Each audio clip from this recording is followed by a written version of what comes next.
she's not brainwashed by the cult. She is making a choice, and her choice is based on the fact that the cult is giving, or that the community is giving her something that she needs.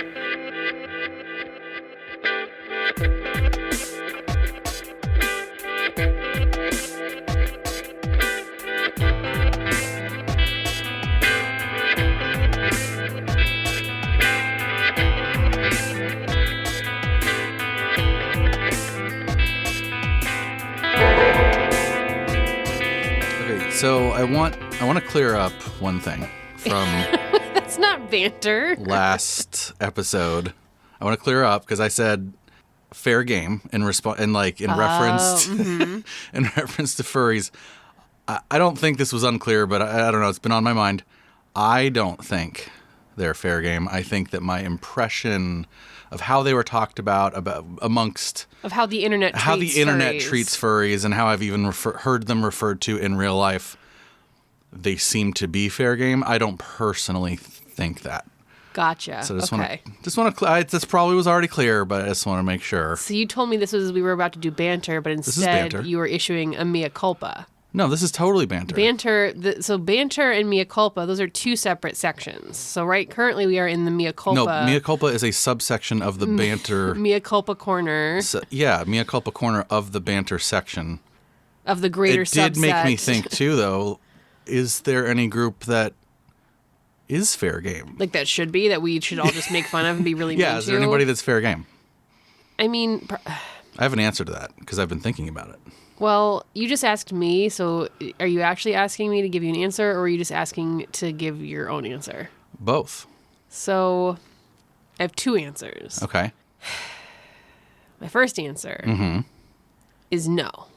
Mm-hmm. That's a boring answer. It's a fairly boring answer. Yep. My first answer is no. At the end of the day, there probably isn't any single group that I would say we should have be fair game. Because... What about, Nazis? When you do the fair game thing, I don't know. I don't know if that's good for any individual to spend a lot of their time being mean to anybody else. That said, if I take my highfalutin hat off, get that fucking hat off out of here. It's a very fancy hat. Fuck that hat. Yeah, the Nazis. Okay. Fair game. That makes sense. My answer was people who named their kid Daenerys or Khaleesi. See, I think that's... Oh, come on. I think that's mean. I think that's mean to say. I think it's... Okay, first of all, it's funny. I thought it was funny. I thought it was a good, funny joke. Second of all, we probably lost 4 or 5 listeners just by me saying that. Actually, if you're still with us, I would rather you write me an angry email, culturejustweird@gmail.com, than stop listening to the show just because I made fun of your kid named Daenerys. Yeah. But you hella shouldn't have done that. Look, here's the thing. I feel... instead of feeling like, ha ha, I feel bad. I feel very bad. It's a pity party. Okay. For anybody who... Pity's worse. It's not pity. It's... You named your child after a beloved character. Mm-hmm. That character who was presented as the savior of the people, who then turned out to be Hitler. Okay, not quite Hitler. Daenerys Targaryen? Yeah, she was not full on Hitler. She killed one city worth of people. Okay, I could be wrong, but the implication there was that she was gearing up to be Hitler, that's why she had to be killed. She was a budding Game of Thrones Hitler. spoilers, a budding Hitler. By the way, if she had not been taken out when she was going to be Hitler. She did a genocide on an entire. It wasn't just a town. It was the capital city. Right. Yeah. No doubt. That's when they surrendered. I just think that Hitler has more evil points. But to your point, I mean, yeah, Hitler was around longer, so he had a longer time to kill more people. Yeah, it's probably not good to say it's she hard was to Hitler, judge, but... Right. Well, it's hard to judge, right? On a per year basis, maybe she was. She's also not real, so she's not Hitler. But I'm just saying... Not fair game to make fun of people who name their kid Daenerys? No. Okay. It's not nice. What about What about people who say literally when they mean figuratively? So you're asking me to sign my own death warrant. I think, actually, no. Actually, I take it all back. I'm just trying to trigger you. I take it all back. The people who are fair game are the people like you. Are the people like me who bitch about the literally? To believe, who refuse to understand that literally has meant figuratively for hundreds I know and that I'm on the hundreds wrong of side years. of history on this so one. So that is fair game. I know. We can make fun of you. We can bash your head in. Well, we can do whatever we want. At least you have an answer to that question. There's my answer. Nazis and people like me is basically. So you're saying that I'm on the same playing field, on the same level. I mean, there is a little turn of phrase that people use that they probably shouldn't, but they do. Like, grammar Nazi is a thing. Oh, grammar Nazi. And you're being a little bit of a language Nazi with that one. Like a grammar fasci, like a light fasci. Not a fan. Let people say literally. Let people say literally, okay? Yeah, Let them say literally. it. If they can understand what it means, then they get to say it. Anyway, I'm Kayla. I'm Chris. Even though my co-host refuses to allow me to play with the English language, I am a writer. That is literally wrong. I am not a writer, so I probably shouldn't even be talking about words, but instead I am a game designer and data scientist. And we are the podcast Cult are Just Weird. And today we are here to deliver you spoilers on classic television shows and actually, modern day films. I have one more thing that I've been thinking about. More banter? Based on I don't know what you can qualify it however you like. I was also thinking about the nature of why fandoms we feel like they're cult-like. Just based on, again, like the last episode, and even the episode before that was kind of based on a fandom, like PSL fandom. And you also hear about like cult favorite movies, like movies that have like a cult following. So like I was thinking about why that is. Like, why do we attach the C word to that? Like, fandoms are very much not like a lot of other things that we talk about. They're not like MLMs. They're not like Heaven's Gate.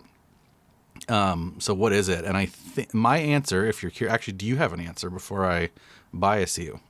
My answer is that it sounded like you said Kevin's Gate. I did. Okay, because I said the word like. I said like Kevin's Gate. Kevin's Gate, and the K mixed in with the. Just answer the question. What was the question? Oh, we're doing it. We're doing stellar here. What's the question? The question was, why do we say things like cult following for a movie, or that fandom is like a cult? Because they are. Oh, okay. Good one. Thanks. This has been Cult or Just Weird. I don't know. That's a big question to drop on someone who hasn't had any time to prepare for it. That's true. What's your blink response other than cuz? It makes me think about the fact that there is a difference between a movie that has a quote-unquote cult following and a movie that people like, a movie that has a bunch of fans. Like, Marvel movies don't have a cult following, even though they have a huge fandom that has rituals and blah, blah, blah, blah. But we say movies have cult followings when we're talking about movies like Rocky Horror Picture Show or Brick or, I don't know, name a movie with a cult following. Rocky Horror Picture Show. The Room is one. The Room. But there's also a lot of movies that like did very poor, performed very poorly in the box office and then had a renewed life, with VHS tapes. That's not the correct way to say it. VHS? Jesus Christ, Kayla. What year is it? With at-home viewing. I'm going to look up. I'm going to watch it on the cathode ray tube. Okay, Grandma, let's put you to bed. Okay, I Googled cult movies and it just gave me movies about cults. Yeah, so that's not what we're talking about. Hold on. While you're looking that up, I think I'll give my answer. I think it's just like the level of passion that an individual in that community shows for their thing. I think that appears to people who are not members of that, who do not self-identify as members of that community, seems weird. Like, wow, why do you like The Room so much? Right. Wow, why are you so into like anthropomorphic animals? Right. Whoa, why are you into blah, blah, blah? So I think a lot of it is going just to these weekly the level of passion. Rocky Horror Picture Show midnight screenings and dressing up, and why is there rituals in which you sing along with the show or throw things at the screen or say lines at the same time? Like, why do you have all of these like literal rituals built in to your enjoyment of said thing? But then your point about like, well, people have rituals and stuff around like Marvel movies, we don't say that's a cult following. So maybe we we have to bring the niche part in too. Cult following and a fandom being a cult, those are two different things. Like a cult following means something very specific. I think cult following has that niche requirement, whereas that fandom as a cult doesn't necessarily need to be niche. It can just be passionate weirdos. Right.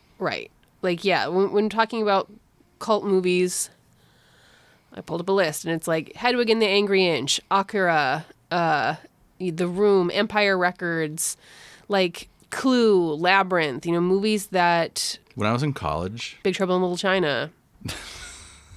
There was a girl that lived on my floor in the dorm I was in freshman year, and she's from New York.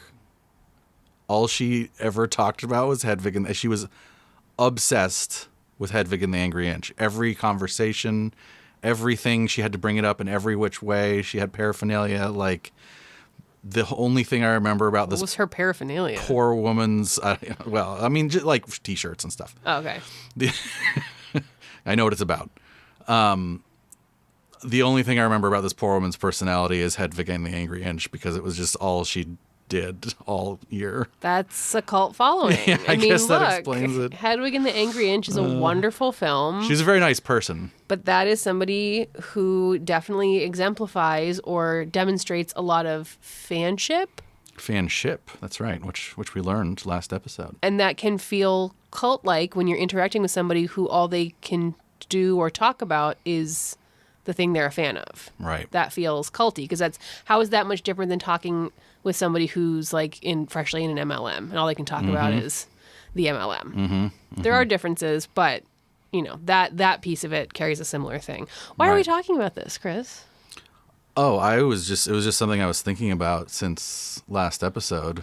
You said you looked up cult movies, though, and you had a list that it wasn't really like movies with cult followings, it was movies about cults. Yeah. What's that list?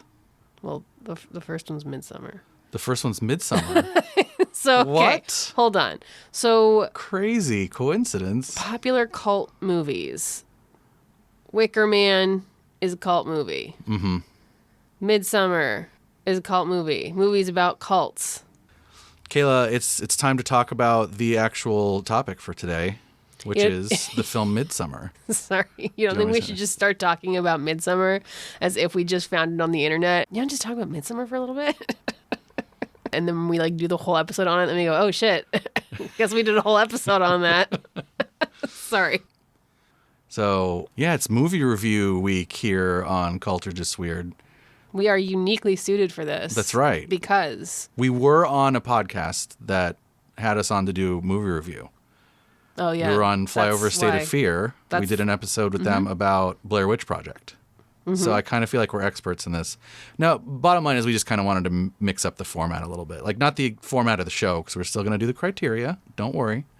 But we wanted to say, like, hey, what if we treated like a fictional depiction of a cult the same way we did an episode on like a real life one? That might be kind of neat. I think that we kind of have to grapple with the fact that a lot of societal understanding of cults and what cults are first and foremost shaped by depiction of cults in media. Like, so many of our known quote unquote interactions with cults, like when you're just a layperson, are through what you see depicted on TV shows or in movies or in sensational documentaries.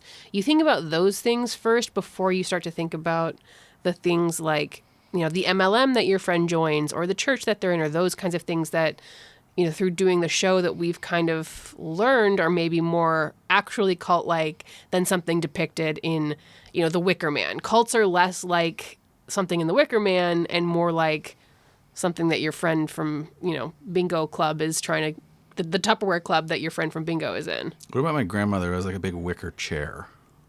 I don't want to spoil Wicker Man here, so I'm assuming she's not doing anything untoward with said chair. Well, that's okay. So that's actually a good time for us to mention that we are going to be spoiling stuff about Midsommar here. So if you haven't seen it yet.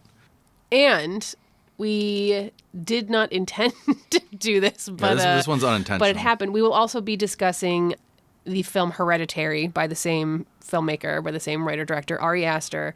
And I think why that happened is, we intended for this episode... Well, it's the same director. The same director, same writer. But we fully intended this to be an episode discussing Midsommar and Midsommar only. And then as we were watching Midsommar, it kind of got me thinking, like... It felt like these are very much companion films. There's a lot to talk about in conjunction. So I think we'll mostly be focusing on Midsommar, but heads up, spoiler alert for both of these movies. Yeah, two things is spoiler alert. If you haven't seen these movies, all right, hold on. Let's do this one at a time. If you haven't seen Midsommar, go see Midsommar. It's quite good, and then come back and listen to this episode. If you haven't seen Hereditary, I'm not going to necessarily recommend that you watch it because it is, by a fair margin, the most disturbing film I've ever seen. And I don't necessarily want to recommend that just anyone go watch it at just any time. It's an experience that you really have to prepare for. I wouldn't let you watch it for years. Yeah, that being said, we will be spoiling bits of it in this discussion. So just be forewarned. Anyway, so this is just like a little experiment. What if we tackle a fictional cult on the show? So let us know, send us an email, tweet at us, whatever, what you think. Because if you like the format, if you like us doing this, we could always do other fictional cults on the show too. That might be kind of neat. So let us know what you think. So let's talk about Midsommar.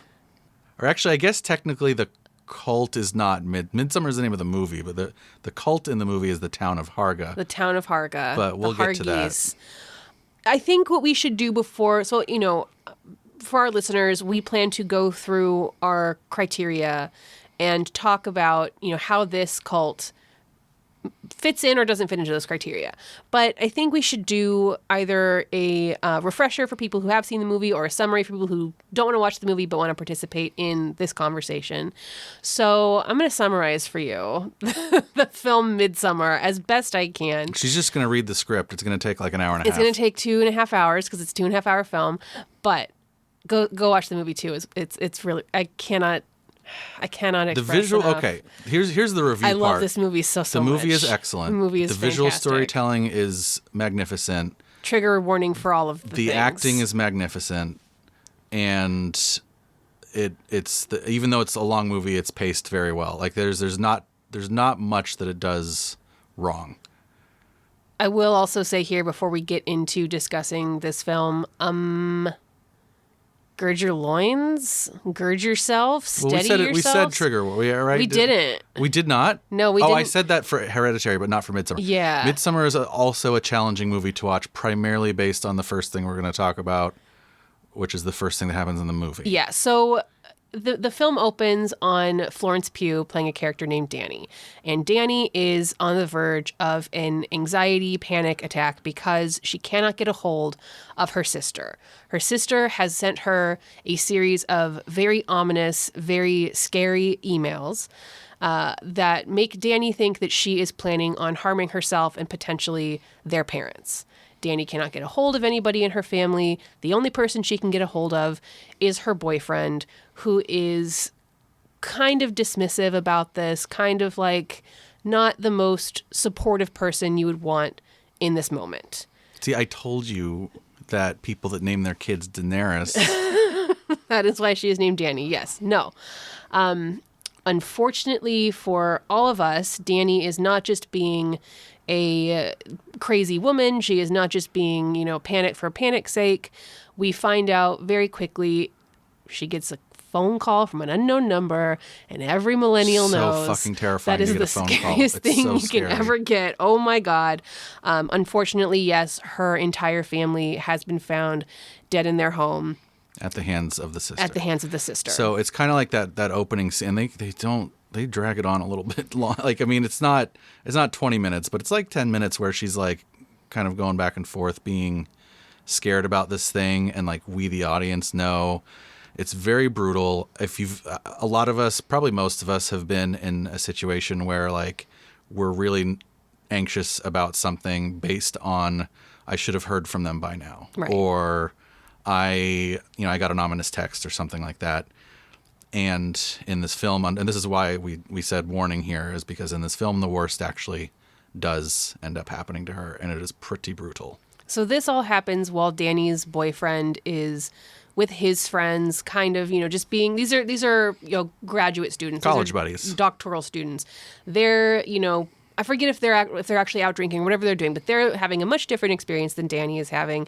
And it is hinted that the relationship between Danny and her boyfriend is fraying. He's about to break up with her. This is not lasting long. Like, she's already anxious about losing him. And then he gets a phone call. It is Danny wailing in grief, and whatever trouble and turmoil there is in their relationship, whatever plans he has to break up with her are put aside because now he is called to console his girlfriend in the absolute worst moment of anybody's life. At the same time, there was also mention of this trip to Sweden that they were planning on having. This boyfriend and his college buddies. One of his friends is doing his thesis on Midsommar traditions in Europe, and so he's following him to Sweden, as is a couple of their other friends. Kind of do like a college Europe trip, like everyone does. But maybe nobody will do it after watching this movie because they'll be too scared. So several months pass, and Danny is dealing with her grief, and that's when she finds out about the Sweden trip. Her boyfriend has not told her. It is very shocking and terrible. Who wants to be left alone in moments of grief? But what are you going to do? And through a series of events, Danny actually ends up tagging along with them to Sweden. So the folks that are going to Sweden are Danny in the throes of her grief, her boyfriend, who is just kind of a wet blanket for the friend group, as well as Danny, and two friends. He's just very passive. Very aggressive. passive. Two friends, and then a third friend who is from Harga, the town in Sweden that they are visiting. Right, because they're not just visiting Sweden. They're not just going to Stockholm or whatever, right? They're going to a very specific place in Sweden. It's 4 hours outside of Stockholm, kind of thing. Right, and it's by invitation from this friend. All of the boyfriend's friends want him to break up with Danny. Danny doesn't want to hang out with any of these people. It's the most uncomfortable awkward, thing in the world. Yeah. They show up to this town of Harga, and it is everything that you would picture a cult commune being. It's out in the forest, in the middle of nature. Yeah, town is a bit much. It's not a town. It is a commune. Everybody is in white linen clothing of various degrees. The first thing that happens when they get there is our main characters are greeted with a tea of psychedelic mushrooms. They take the tea, and everything goes terribly scary for the rest of the movie. It's like your typical horror movie in the sense of it escalates into just more and more and more off the rails. And we have, there's clearly an entire culture here. The Harga are presented, I don't want to say they're presented as a cult, but it's definitely they're talked about as a cult. In film criticism and mainstream culture, we all talk about this as a cult. Yeah, if you Google, which you just did, right. You just Googled movies about cults, and it's the number one hit right. on there. They have various discrete and specific traditions, so they all eat at certain times all together. They follow the teachings of elders. They have this clear hierarchy. There are traditions such as this Midsommar tradition that includes a maypole dance kind of thing. They have holy scriptures. They have there's other rituals like the Attestup. They do involve the Attestup. So part of the Harga is that they believe life is a circle. So, baby gets born, somebody throws himself off of a cliff.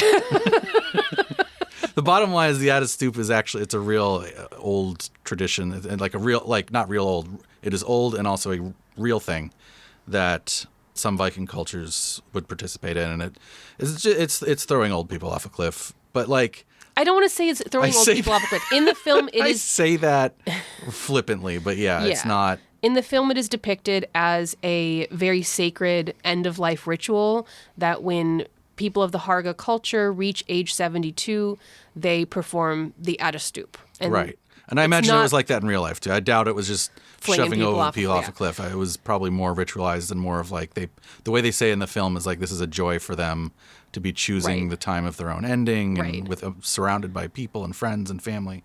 In short, it is a series of very shocking cultural traditions that present specific triggers and like diffuse triggers for our main characters. This is a culture that is so different from the American culture that they are used to, and something that is hammered home over and over and over again throughout the film is that the culture that our main characters are coming from, specifically Danny, American culture, there is no communal space or communal sharing of grief and hard emotions and carrying that load. Everything that she has experienced, it is like pulling teeth to get any sort of support. And that is shown through like the boyfriend's friends that don't want anything to do with her, the boyfriend being unable to do anything but like go there.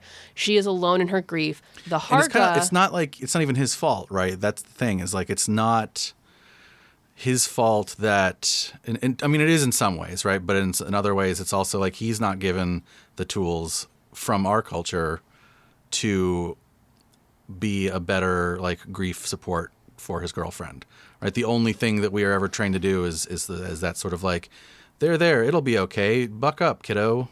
The Harga, on the other hand, have this extreme culture of everybody shares everything, including our emotions. So there's multiple times throughout the movie it has shown somebody having some sort of reaction to something.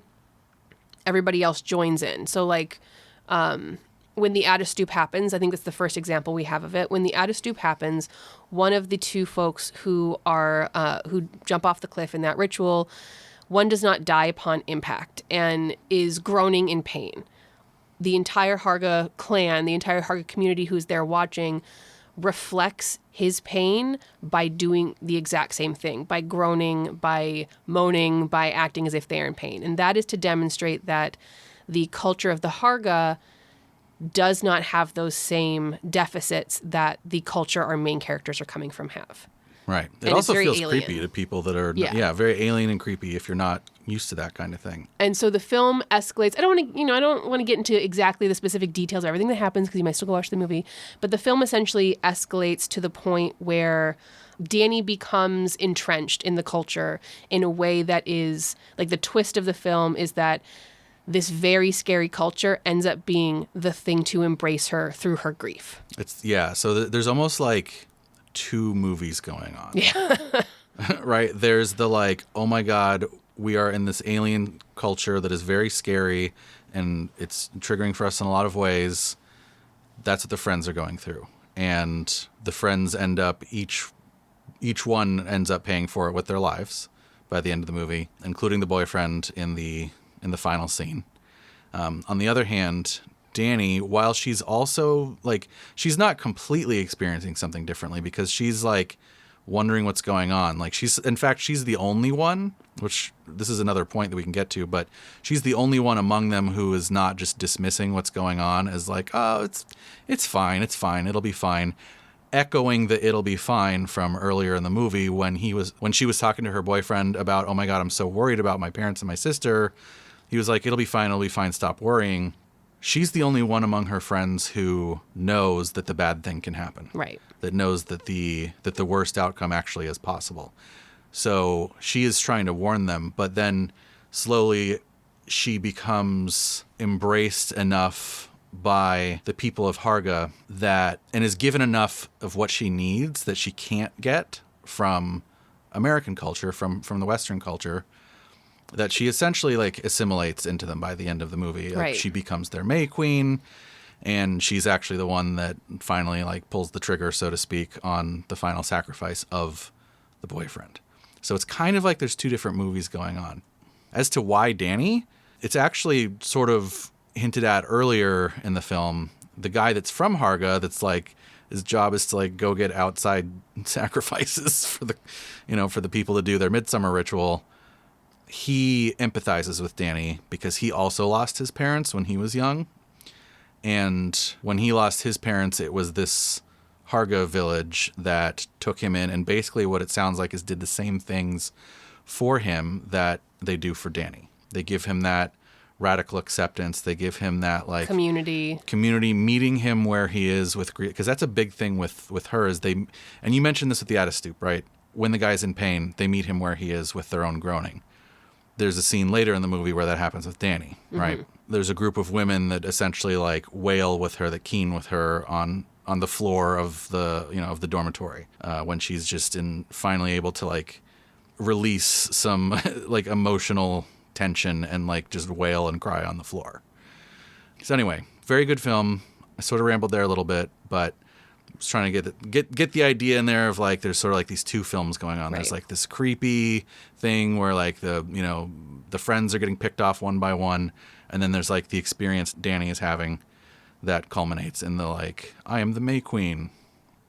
Like most horror movies, I think we've made it very clear, this movie's not just about something scary is happening. It's about grief, like most fucking horror movies are. Right. Aside, that's like a pet peeve of ours, is like whenever we read an article that's like, the reason that this horror movie is so good is because it's actually about, unlike most other horror movies, it's about something else. And I'm like, bro, that's every horror movie. Every horror movie is everyone symbolic.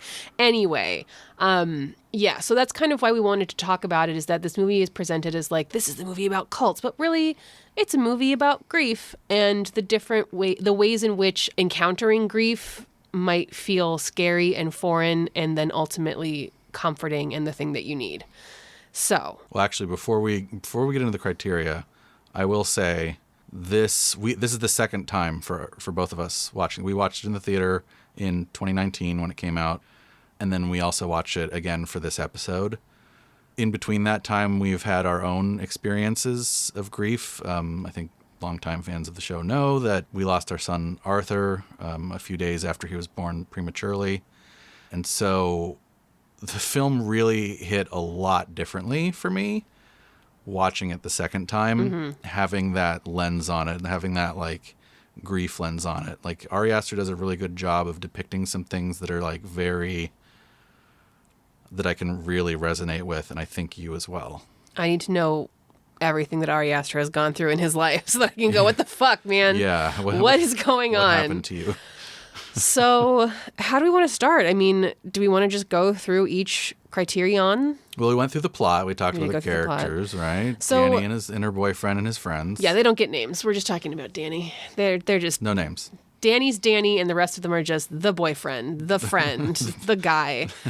Guy number 2. So is there the presence of a charismatic leader in the Harga quote-unquote cult? Yeah, so there's a guy called Odd. False. Already falsing you. Wait, what? He is not the leader. Who's the leader? The leader is that lady. I don't think okay. Wait, how do you know that? Because they call him Father Odd. Yes, it's like I believe what is being depicted is that there is a hierarchy in the community of like, I think that there is a figurehead at the top, and then there are like kind of like how there's a pope, and then there's like, what's under the pope? Cardinals. Okay. And then other guys. So the lady is the pope? There is a woman in the Harga culture, in the Harga clan, who takes on the role of leader. And no one ever says, like, that's the leader, but she is the one who explains the at a stoop ritual. She is the one who... Oh, I didn't know she was, like, leader lady. I thought... She's in... Her name is, like, Sven or Svenga or something like that. She is the one who eventually sits down with Danny's boyfriend and explains to him, hey, you've actually been chosen to be a mate for one of our women here. We're basically going to use you. We're going to use you to have a baby. We're putting you out to stud for our... yeah. So she's the one who does that. Like, she's the one who is calling all of these shots. So I believe, while it's not very explicit in the film, like, that's the leader, those guys are the cardinals, I think she is the ultimate leader, and then there are very clearly other people who have titles and status that help carry out her will. Right. So there's Father Odd, there's other older gentlemen that bring the characters to task when they do things that are wrong and bad. I did not pick up that she was a step above Father Odd. I believe she is the leader. Okay, so there is one then. Was she charismatic? So this is less about like whether you have like a good smile and can tell a joke. This is like, how much do people want to follow you? How much of the cult, how much of the group is held together by like your will, right? Like Am I here for you or am I here for something else? And I think actually the answer in this case is I'm here for something else. I do not think that any one individual is what keeps the Harga community together. I think it is their system of culture that keeps people there. I'm not here for her. I'm for the leader. I'm here for the culture in general that they have. And it doesn't seem like any of the leaders, the leader or any of the other higher ups are like using their positions for like to leverage power or to gain control or exert dominance. Like everyone is simply doing the job that they have been assigned to keep the culture preserved, to keep the culture moving. Like that's the thing in the movie, is that this culture is interesting to these, doctoral students because it is so unique in its practices. Right. And very insulated from other cultures. And so, I'm sure we'll get into this in a minute, but like this is not depicted as a culture that is recruiting. Right. Or anything like that. And I think that charismatic leader... They did leader... recruit Danny, but I think that's just... one person? I think still, but I think that's the empathy thing about the parental death that the friend from Harga, the luring guy, experienced. I also want to make sure that I didn't pick this up until we watched it the second time. So the Midsommar ritual that our characters are going to the Harga community for is a special Midsommar ritual. I think they have Midsommar rituals every year, but this one is like every 90 years, anniversary. Yeah. So that is why it's a big deal. I don't even think that there are outsiders being invited into this community every year. I think it's outsiders are only invited into this community every 90 years when you need to sacrifice. Fodder. Yes. Right. Leader, I would say present, but based on understanding the charismaticness is like, that's the golden goose. That's why people are there. Right. I would say that it's low. It's low. This one is going to be interesting. Oh. Expected harm. For the Harga, for the people in the community. Yeah. You can make an argument that the expected harm is very low. You are taken care of emotionally, physically, financially your entire life. You have family, you have friends, you have purpose, you have ritual. You live your long life in this community where you are always held. Yeah, maybe once in your life you're going to see someone being sacrificed. Maybe once in your lifetime, someone's going to have to step up from the community and get sacrificed. But you live this long, full life. No harm has come to you. Not everyone, because during the Midsommar ritual, some of the members of the community actually had to volunteer to sacrifice themselves prior to age 72. Yes, this is the other thing that I was going to say. The other reading you can give, you can look at it and go, no harm comes to them. On the other side, okay, except when we have these rituals that require human sacrifice, or when you hit the age of 72, you are violently expected to kill yourself. Yeah. And there is, in the Out-of-Stoop scene in particular, there is a lot of harm depicted. It is very violent and graphic. In the ritual sacrifice at the end of the film, it is very violent and a lot of harm is depicted. Mm-hmm. And also, what the Harga believe is that this is not harm. They do not look at this as a harmful experience or an experience of violence. They look at it as part of preserving their culture, part of the circle of life. Like you said, they explain it as like a joyous event. Like, like we look at rites of passage as these beautiful things, weddings and bar mitzvahs and quinceañeras. So something like the Out-of-Stoop is more akin to those joyous events than something harmful. Right. And it's very shocking to an outsider, especially an outsider from a culture where we hide, run, ignore, just generally do our very level best every day to pretend that death isn't a thing. Right. And going to a society where not only do they acknowledge it, but they embrace it in this very particular way that they find joyous, you would probably find that shocking and weird and scary. And that's definitely what's being depicted. And speaking of depictions, I agree that in the Out-of-Stoop scene and also the final sacrifice scene, there's definitely something being depicted. I don't know if it's harm. It's pain. I don't know if it's suffering, right? Like, pain is for sure being depicted. The guy is wailing in pain after he jumps off the cliff and doesn't die. Right. They have to end his life to end his suffering. In the final sacrifice scene with basically it's a bonfire where people are burned alive, and they are depicted as shrieking in pain because they're being burned. But if you are a member of this community, you may not see that pain as suffering. You may see that pain as something that is supposed to happen, or something that is like cleansing or giving a gift to your fellow members of your community, right? Like, you may not necessarily equate that pain with suffering. And I know that that's like a really like relativist position to take. Sure. And it feels weird to even say it. Because like you said, some of those scenes are pretty violent, but is it harm? I don't know. It's also possible that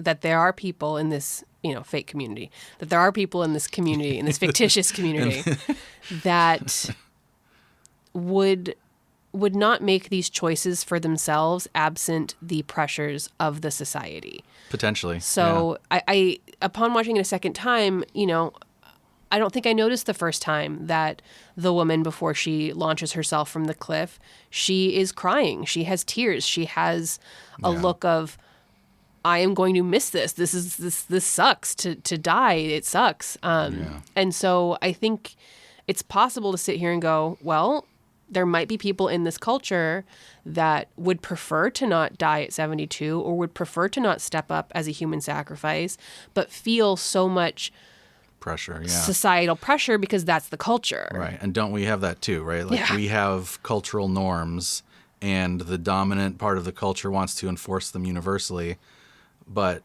much to their chagrin and much to everyone else's value, we have a lot of diversity in our culture. Right.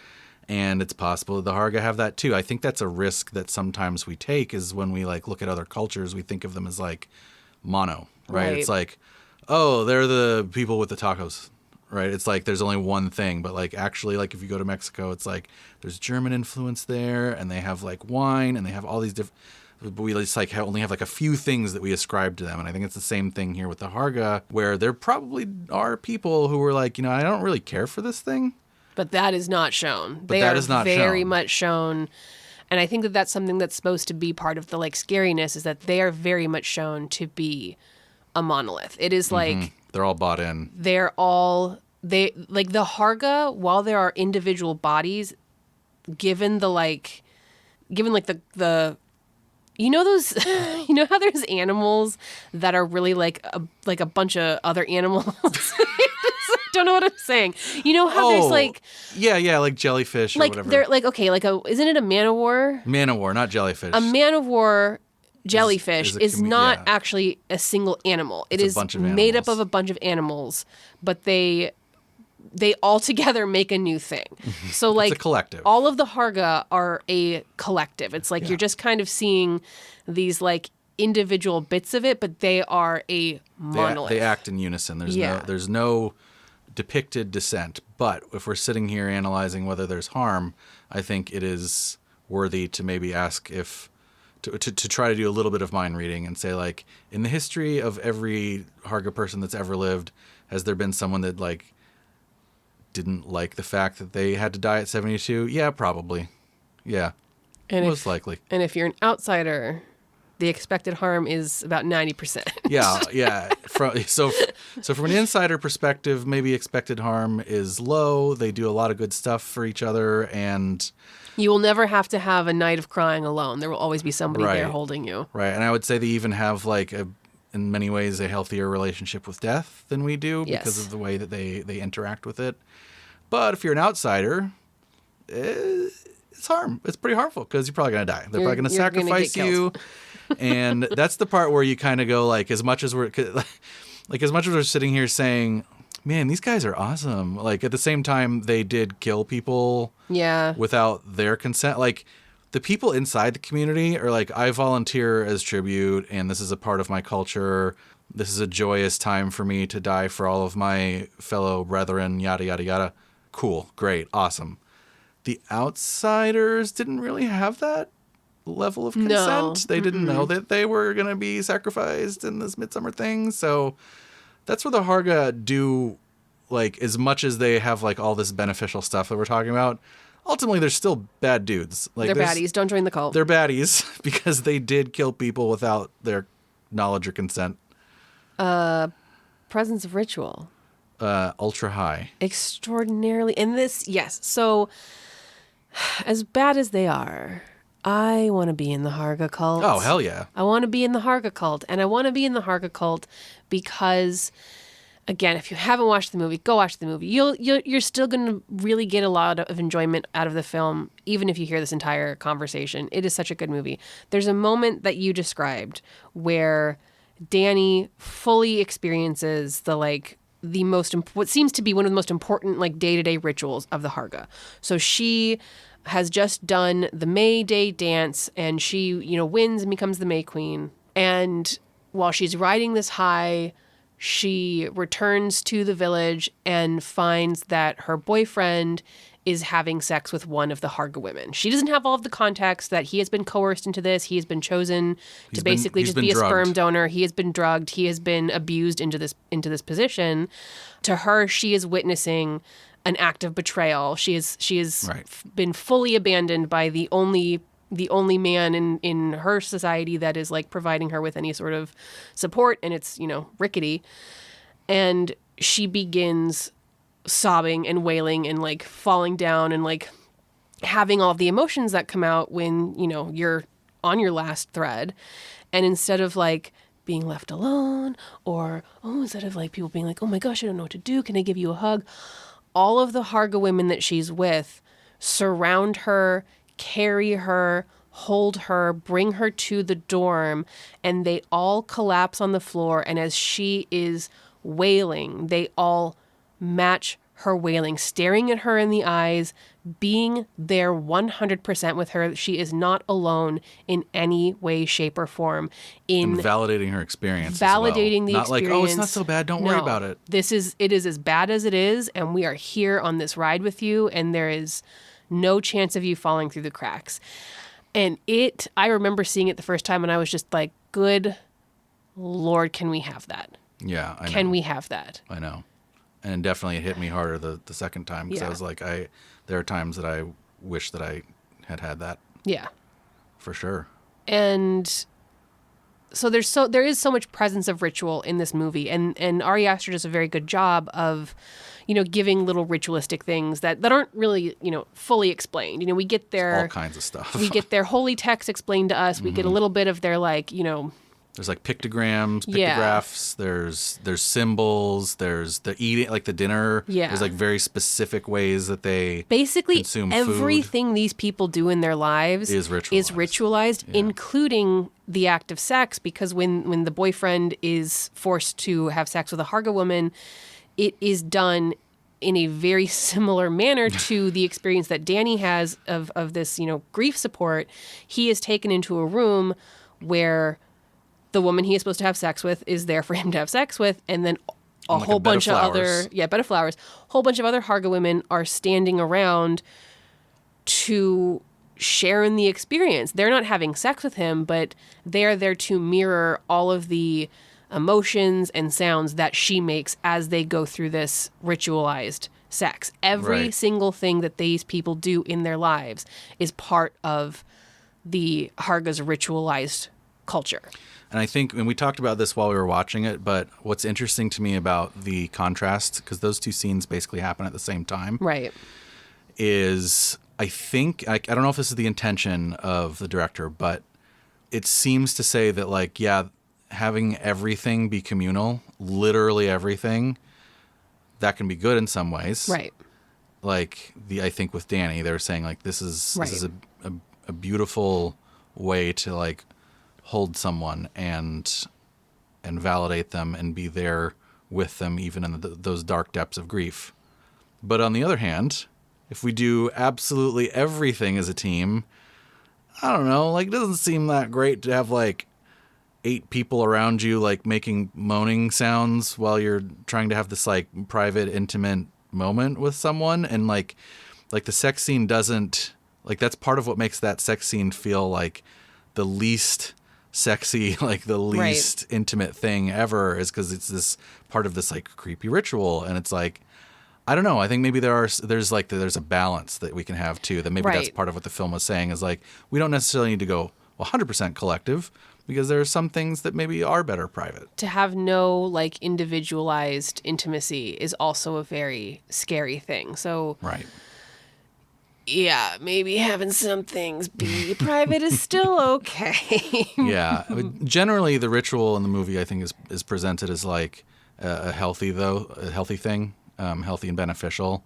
I'll also mention the at a stoop ritual is presented in this way, not just in the like, oh, it's a joyous culmination of life where you're surrounded by friends and family, but also contrasting that with how Danny's parents died. They died silently with zero violence, because it was the way that the sister killed them was gassing them.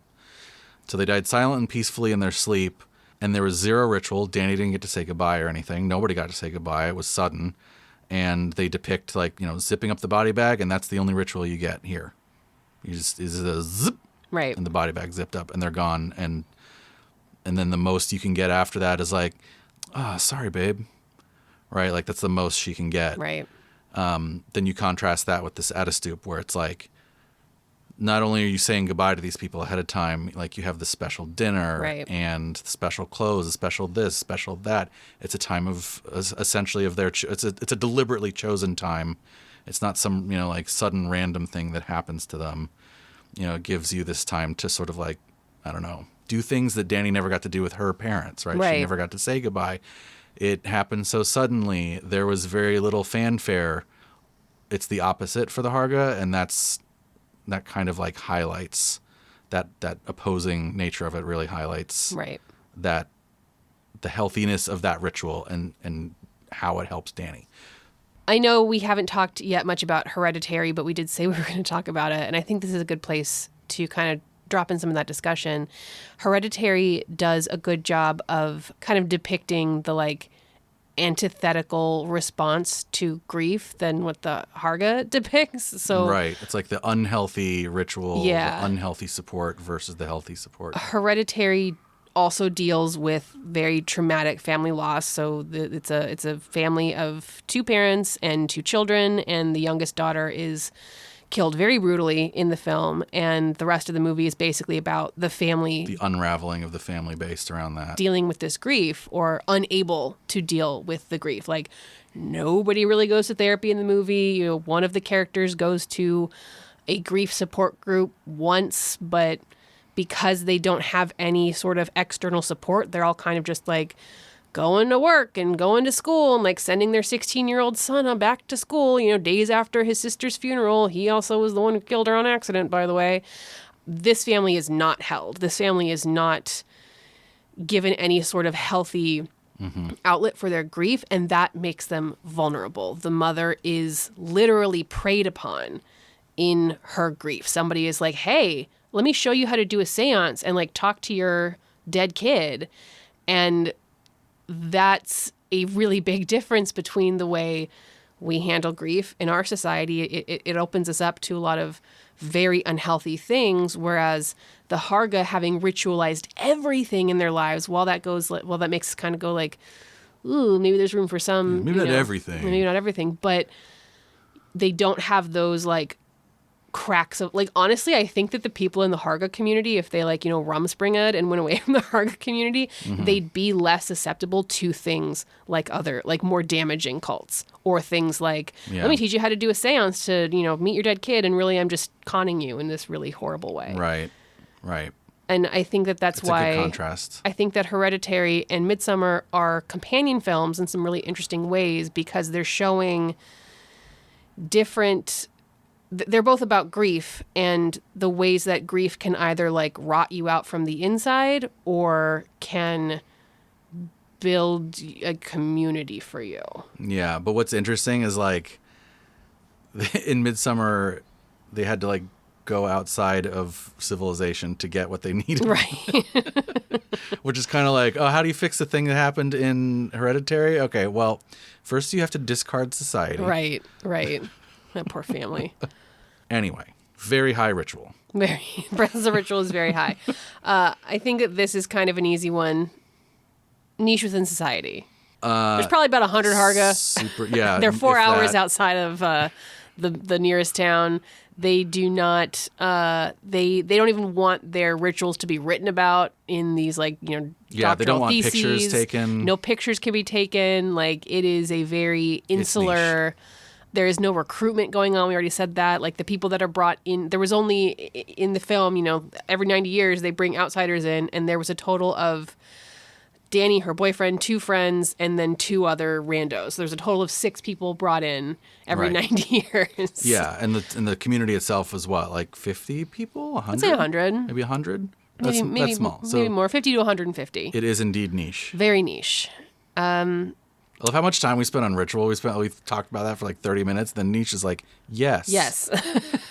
Correct. And, okay, well, if we want to get a little more with it, I think that the beliefs and rituals of the Harga are also very niche within society because they're so antithetical to what mainstream society is, as being depicted in the film are. Like the beliefs of like being so up close and personal with death and being so collectivist, like those are niche ideas within that is a Western good point. society. That's a good point. I don't know how to answer the anti-factuality thing. Because I don't know if a lot of the Harga's beliefs were depicted as anti-factual as much as they were depicted as these are just like very well-preserved cultural traditions. Yeah. It's almost like it doesn't score on this scale. Like it doesn't They're not talking about like worms quantum tunneling through your feet. Yeah, or they're not talking about like any of their anti-factual. They're not like Scientology anti-factual. Right, they're not trying to recruit you with lies. Yeah. Although, actually, I kind of have... Maybe this is where we really ding them on the fact that they murder people. Because they were not told. The friend from Harga that took them there didn't say, oh, yeah, and we're going to kill you and sacrifice you. Yes. That's anti-factual, Kayla. That is. That's a pretty heavy-duty lie. It's a heavy-duty lie, but it's not a lie to those in the cult. But is anti-factuality always just like internal or like, I don't know, QAnon's anti-factuality is sort of broadcast, right? Yeah, but QAnon's anti-factuality is necessary. Like the anti-factuality is baked into the beliefs of the cult. Like it's built on lies. Yeah, this one is a little weird. I get what you're saying. I think that like for the most part, it's the factuality is orthogonal to what we're talking about here because it's all just fact neutral cultural traditions. That was hard to say. But I do think that I'm gonna give it can't be a 0 because of the obfuscation of the truth that was done in order to lure people in to kill them. Mm-hmm. So this is also another easy one. Yeah. Life consumption. Yeah, whole life. All of it. If you are born into the Harga community, like we said, every moment of your life is ritualized your entire life until you add a stoop at 72. It doesn't seem like they leave or do other things. Some of them will go off and infiltrate mainstream society in order to like find sacrifices. Recruits. There is also an implication of how we've talked about how the boyfriend was used for his seed. It is mentioned earlier in the film that happens more often because it's a small community and they do try to, well, in some cases they're pro-incest. In most cases they're not, and so they will farm out for sperm from elsewhere. So there is some outside people coming in and out. Don't. And if you are one of the outsiders, one of our main characters in this movie, also your full life is consumed because they kill you. They end it. You die. Okay, super high, all of it, 100%. Next. Dogmatic beliefs. I don't think they give a shit what other people think. I think this seems low that I do not get the sense, though, that they would take very kindly to anybody in their community not following their beliefs.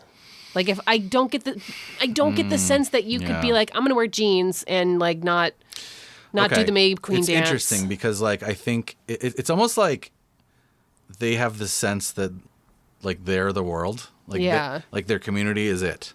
And then anything outside of that is kind of like very outside. It's so outsider that we're like just totally cool with getting people from there to like, blood sacrifice. Yeah, they're animals, not humans. Right. So I think that, yeah, maybe you're right. Like me saying that they don't care what's going on in the outside world isn't because they don't have dogmatic beliefs. It's just because they like don't think of it as even very much human. Whereas, yeah, you're right. Like I think there probably wouldn't be a lot of tolerance for like diverse clothing or any other kind of diversity within the community. They are very, at first very welcoming to the outsiders, and it's kind of shown as like, oh, they're, welcoming society, but really they're just, welcoming their sacrifices. Yeah, the Wagyu cows probably feel pretty special for a little while. Yeah. But I don't know. It's hard to say. It's also hard to say, like, maybe they've just figured it out so perfectly that nobody ever dissents. I think that based on your argument, I want to say dogma is high here. Dogma's high. All right. Chain of victims. Well, you said they don't really recruit, but they kind of do. They do every 90 years when they need fresh outsider blood. Or however often they need to get new sperms. Yeah. It's not really a chain, though. It's not like one person recruits the next. Like there's not a contagion of ideas. I mean, what about people being born into it? Like if everybody, it's presumed that everybody who has a child in this culture will then raise the child up in that culture, and then they will raise their children, and they will raise their children. Like it is passed down in that way. Well, is that recruiting? Like if somebody is a Scientologist and then has a kid who's a Scientologist and then has a kid who is a Scientologist, is that a chain of victims? I think the only way I can ever answer this one is by going back to the like, is it difficult to differentiate between a victim and a victimizer? Is this person a bad guy because they recruited someone, or are they just a victim themselves? So does it feel difficult to distinguish between that for some of these folks, or does it not? I really don't. I don't know how to answer this one. I honestly don't, because it would just be, it would be a lot easier if I had a less conflicted view of the Harga. It would be a lot easier to go like, well, clearly their culture is very harmful to everyone involved. And so if you are born into it, like it's not Scientology where I can go, there's no redeeming qualities here. Mm-hmm. It also makes it easier because it's not a real thing. So when they kill somebody, no one's actually getting killed. Right. That's the thing. Like part of what makes us hate Scientology is like, oh, they might have killed so-and-so. Yeah. And with this group, with the Harga, it's like they definitely killed some so-and-sos. They killed a lot of people in some pretty bad ways. Yeah. Drugged them. Yeah. Raped them. Not good. It's not great. But I don't know how to answer chain of victims. I'm going to say low because I don't feel like... I'm not sure I agree with if you get born into something, you're a victim to it. I think... We all get born into something. Yeah. Like, and in that sense, there are definitely parts of our own culture that we are victims of, that we were born into and didn't ask for. I will say, I don't know. I would say low then. I re-looked at controversial figure Steve Hassan's bite model again before talking about this, because I was like, maybe we can talk about like, does the bite model apply here? And I have not studied the bite model. I am not an authority on the bite model. I don't know anything outside of like perusing it once or twice, one of the times being before this. If you and I tried to talk about the bite model and apply it to something like this, we would be talking for 400 years because each kind of criteria has things that I'm like, that's just what a society does to somebody in the society. That's just what a society does to somebody that's within the society. That's just what a culture does to somebody. The criteria in the bite model, I feel, it'd be really easy for somebody like you and me to like abstract them out to like impose rigid rules and regulations. Yeah. I could make an argument for any culture that is not quote unquote a cult doing that. Extensive use of cult generated information and propaganda. Like, I know what you're getting at, but we're all kind of propagandized.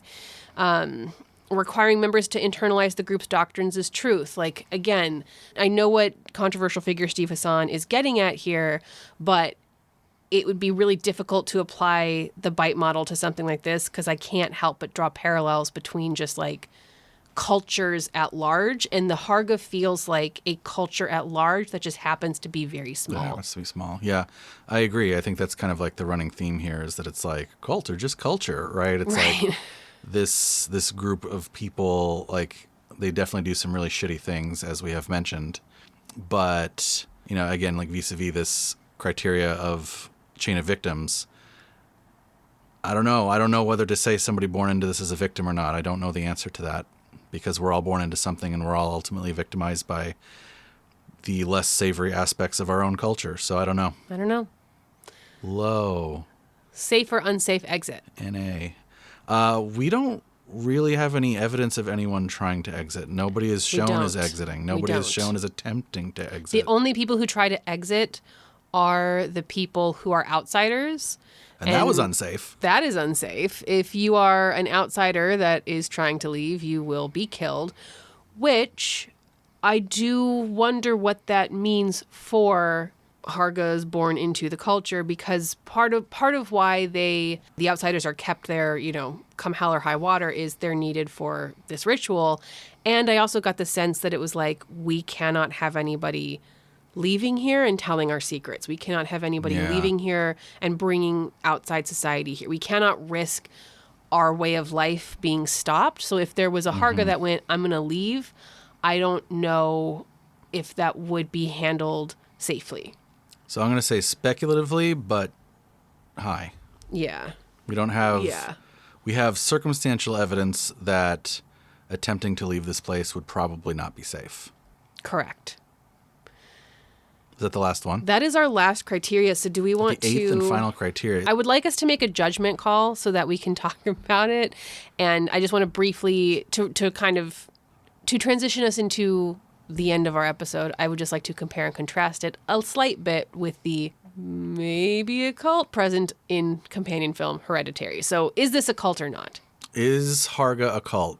Despite it scoring high on several things, I still think that it's not, because it just seems much more like a weird community that definitely has some bad stuff going on there than it does about a cult. I think it's just missing enough key ingredients, right? It's missing... Chain of victims. It's missing chain of victims. It's missing... Charismatic leader, yeah. Anti-factuality. And it can be so healthy and beneficial, despite the fact that it can also be, if you're the wrong person, very deadly. But it doesn't... I don't know, it doesn't have that recruiting aspect to it. It doesn't have that feel to it. So I don't know. Like, it's just an insular culture. It's not a cult. But it is cult-like, though. I mean, isn't that kind of It's cult-like in the way that any culture is. I was saying this to you, too. It's also, I think, like, the fact that they just, like, wear, like, all white robes. Yeah. Is just a visual signifier that makes us kind of go, We're supposed to look at it and go, this looks like a cult. And the way they all eat together and the way they all do everything together, this looks like a cult. But again, when you really put, you know, our lens on it, which is not an academic lens, so, you know, who knows? When you put our lens on it... But it's the right lens. It is the only correct lens. But when you put that lens on it, it doesn't portray itself as any more cult-like than any other culture. Just any other culture. Yeah, I think it highlights the ways in which a culture can be cult-like. I think there are things that are true about cults that are true about them. Culture, same root word. Yeah. So, not a cult. Not a cult, and presents us with some maybe things we could adapt into making our own lives a little healthier. Some things, no, don't. Yeah, don't kill people without telling them first. You know, if you tell them, it's okay. But my main takeaway from Midsommar is that this is a culture that handles grief well. Yeah. And that is why I think it makes sense to watch Midsommar and Hereditary together. Yeah. So if you do watch Hereditary, which again, we do not recommend on the show, but I love the movie. It's just very, very painful. It is the exact opposite depiction of handling grief well. Yeah. And before we talk about that, Midsommar, I said this already, hit me differently after our own traumatic experience. I definitely have probably more sympathy for the Harga than I should now. On the first watching, it was definitely like, oh, creepy cult weirdos. They're going to kill people, those jerks. And like, there's still that aspect to it, but now there's much more of it now that is like, but they have some good stuff that they do, though. Right. So. That will color your experience as well. That will color your experience. So just going back to Hereditary. So again, spoiler alert, but Hereditary, the big twist of the film is that it is also a cult movie. It is also a movie about a cult. You just don't know it until basically the very end. Yeah, and so we said spoilers. Hopefully you're not listening if you haven't seen it. Or don't intend to, which is probably the correct... It's probably the right thing to do. You find out at the very end that all of the terrible hardships that have befallen this family were all orchestrated by a satanic cult in order to bring about the physical realization of the son of Satan, the son of hell that they worship. Right. And this is they're able to make this happen because the family is unable to process their grief together. Right. The family becomes fractured. The family becomes vulnerable. The individuals in the family cannot process their grief in healthy ways. And so they are vulnerable, susceptible victims of this cult. And it's scary. It's a very, very disturbing film. It's like Midsommar shows a cult that has something constructive about it, and Hereditary shows a cult that is simply destructive. Destructive and preying on a family's grief. Yeah. I think this is also a good time to mention that when we talk about cults on this show, we sort of have an official position that you're not getting brainwashed. And I think that the character of Dani really actually does demonstrate that pretty well. She's not brainwashed by the cult. She is making a choice, and her choice is based on the fact that the cult is giving, or that the community is giving her something that she needs. And that's something we've talked on the show before, and that's why I say official position. It's not that QAnon brainwashes you. It's that you have a need that community actually does end up fulfilling in some way. Same thing with MLMs. Yes, I have this need. It may be a pernicious manufactured need. I need money. I need to be the most successful. I need to have all of the things that this MLM says that I should have, that the American dream says I should have. And so when I join an MLM, I'm thinking that I'm going to fulfill that need. Right. So all of these things. So that's when somebody does something or joins something that you don't really understand. To us, it feels like it's much more about that need filling, and that is very much demonstrated with Dani. She has this gaping need for someone to help her process her grief in a healthy way, and to be there for her and hold her and match her energy. And when the Harga give that to her, she's like, all right, cool, I'm on board. Yeah. This is great. To the point where she's so much a part of their community at the end that she's making the decisions on who should live and who should die in their final sacrifice. So that's why you should join a cult, because you can kill your shitty ex. That's right. Exactly. That's the conclusion. But no, I feel like that's kind of a through line that we've had for several seasons now, is fulfilling that need. If she'd gotten that need fulfilled some other way, she probably would not have stayed with the Harga. I don't think she would have been.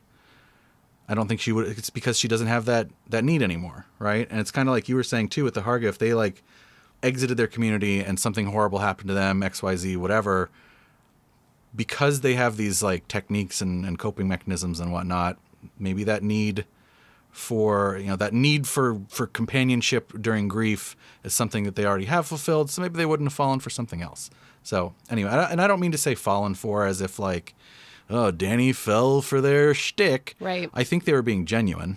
Right. It was authentically them. I don't think they were trying to grift her. But I think that's just, I don't know, that's what it comes down to, fulfilling a need. That's actually something that I want to talk about for a skosh longer. So something that part of why we wanted to talk about Midsommar, or part of why I was like, yeah, we definitely got to do it, is I feel like I've seen some discussion around the film and around what your reaction to Dani at the end of the movie says about you. I've seen the idea that if you sympathize or you empathize with Dani at the end when she, makes the choice to sacrifice her boyfriend and go whole hog in with the Harga. If you feel any sort of with that, that means you're susceptible to a cult. That means that you're susceptible to a cult. You got as taken in by the cult as Dani did. This movie is trying to show you how easy it is to get taken in by a cult. And I just want to push back on that idea a little bit. I don't think maybe that's what Ari Aster is trying to say. If that's what he's trying to say, I think that that's a faulty position to take. I don't think that if you understand Dani's choices at the end of that film, that means you're susceptible to a cult. As we know, what makes one susceptible to a cult is thinking that you are not. Is thinking that you are not, and probably having some sort of vulnerability or unmet need, like you were just talking about. I think that instead of trying to look at Midsommar as like an experiment on the audience of whether you would be, whether you'd fall for a cult or not, I don't think that's a useful way to approach this movie, even if you're coming at it like trying to give some sort of cult analysis in it, or from it. It just doesn't feel like that's what the movie is saying. And I think it's really reductive to say like you can either sympathize or hate Dani at the end. Yeah. I think the only real way to view that is both. Like, I definitely sympathize with her and her journey. Yeah. I definitely, and because of our experiences, empathize as well. I feel the catharsis that she experiences at the end when she does that like final, like literally the final scene where she like just has this big, wide, genuine smile on her face, like she has processed the grief kind of smile. I feel that. I'm totally on board. And at the same time, she probably shouldn't kill her boyfriend. Right. Not cool, especially the way he died was really horrific. Yeah, I think I just wanted to say that if you, like us, have sympathy or understand Dani's decisions at the end of the film, or if you go like, oh man, the way the Harga processed grief, like that sounds really great, that doesn't mean that you are more susceptible to falling into a cult than anyone else. Right. If you have any takeaway from our show, it is that given the right circumstances, anybody can be susceptible to a cult, and these were just the right circumstances for Dani. Right. And it seems like, if we talk about the expected harm, for her, it's not there. For her, she, again, not forgiving her for killing her boyfriend, but for her, I am. Of course you are.